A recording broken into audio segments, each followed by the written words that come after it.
앵커가 직접 고른 뉴스 앵커픽입니다. 지난해 합계 출산율이 0.98명까지 떨어지면서 지방 산부인과는 운영이 힘들어 문을 닫거나 또 분만실을 없애는 곳이 많습니다.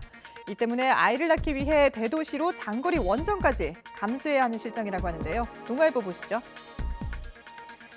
원정 출산 비율은 전남과 경북이 가장 높았습니다. 지난해 전남 지역 신생아 11,200명 가운데 35.5%가, 경북은 16,100명 가운데 32%가 타지에서 출생한 것으로 집계됐습니다. 정부도 문제점을 인식하고 분만 취약지를 지정해 지원하고 있지만 실효성이 떨어져서 상황이 좀처럼 나아지지 않고 있는 게 현실입니다. 자, 이번에는 청소년과 관련된 기사를 모아봤습니다. 2019년 청소년 통계 자료에 따르면 2017년 기준으로 13세 이상 청소년 중 53.7%가 우리 사회는 공정하다고 생각하는 것으로 집계됐습니다. 바꿔 생각하면 절반 정도는 공정하지 않다고 생각하는 겁니다.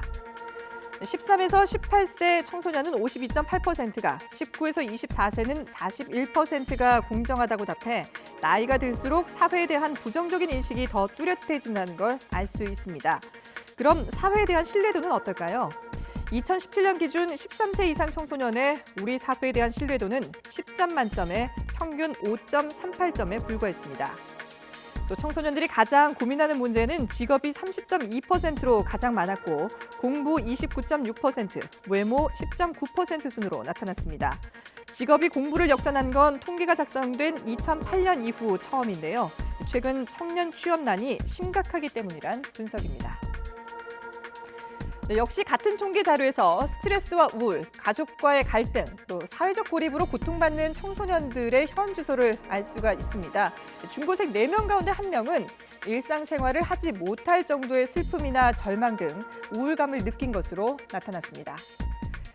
우울감을 경험한 학생들은 중학생이 25.2%, 고등학생이 28.7%로 학년이 올라갈수록 높게 나타났습니다.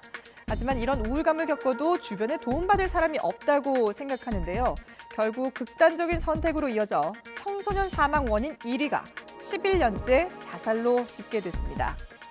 또 청소년들은 주로 소통을 인터넷으로 하는데 10대 청소년은 일주일에 평균 17시간 48분을, 20대는 24시간 12분을 인터넷 이용해 쓰는 것으로 나타났습니다. 20대의 경우 사이버 세상에서 소비하는 시간이 삶의 7분의 1이나 되는 겁니다. 청소년들이 인터넷을 이용하는 시간은 해마다 증가하고 있는데요. 우리 아이들이 어떤 얘기를 하고 싶어 하는지, 또 어떤 고민이 있는지 조금 더 귀를 기울여야 하지 않을까 싶습니다. 지금까지 앵커가 직접 고른 뉴스 앵커픽이었습니다.